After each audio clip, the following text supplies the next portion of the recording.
சிவனை தேடிய அன்பு உறவுகள் அனைவருக்கும் வணக்கம். ஆலய தூய்மை அப்படின்றது ரொம்ப முக்கியமான ஒன்று. ஒவ்வொரு ஆலயத்துக்கும் நம்ம போகும்பொழுது நம்ம வீட்டை எப்படி சுத்தமாக வச்சுருக்கோமோ அதே அளவுக்கு ஆலயத்தை வச்சுக்கணும். ஒவ்வொரு ஆலயத்திலும் கொடிமரத்திற்கு முன்பாக பார்த்தீங்கன்னா கற்பூரம் ஏற்றும் இடம் அப்படின்னு வச்சுருப்பாங்க. அங்கே கற்பூரம் ஏற்றணும். ஆனால் நிறைய பேர் பண்ணுற தவறு என்னென்னா உள்ளே போயிட்டு ஒரு சன்னதிலையுமே அங்கங்கே கற்பூரம் நிறையா ஏற்றும் போது அந்த இடம் ரொம்ப அந்த கறி பூசின மாதிரி ஆகிடும். அதே மாதிரி வெளியே ட்ரே வச்சுருப்பாங்க. விளக்கு ஏற்றுவதற்கென்று விளக்குகளை இந்த இடத்தில் ஏற்ற வேண்டும், தீபம் ஏற்றும் இடம் அப்படின்னு சொல்லிட்டு அழகாக வச்சுருப்பாங்க. அங்கே ஏற்றினீங்க அப்படின்னா அந்த ட்ரே மட்டும்தான் கறிபடியும். அதை அங்கே பணி செய்யக்கூடியவர்கள் அதை சுத்தம் பண்ணிவிடுவாங்க.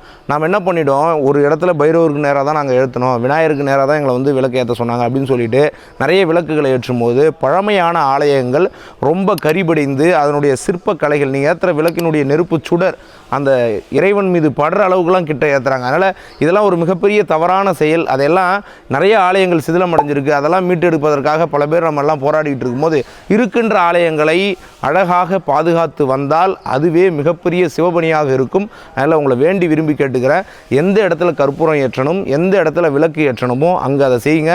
இறைவன் என்றும் நன்மை செய்வார். நன்றி, வணக்கம்.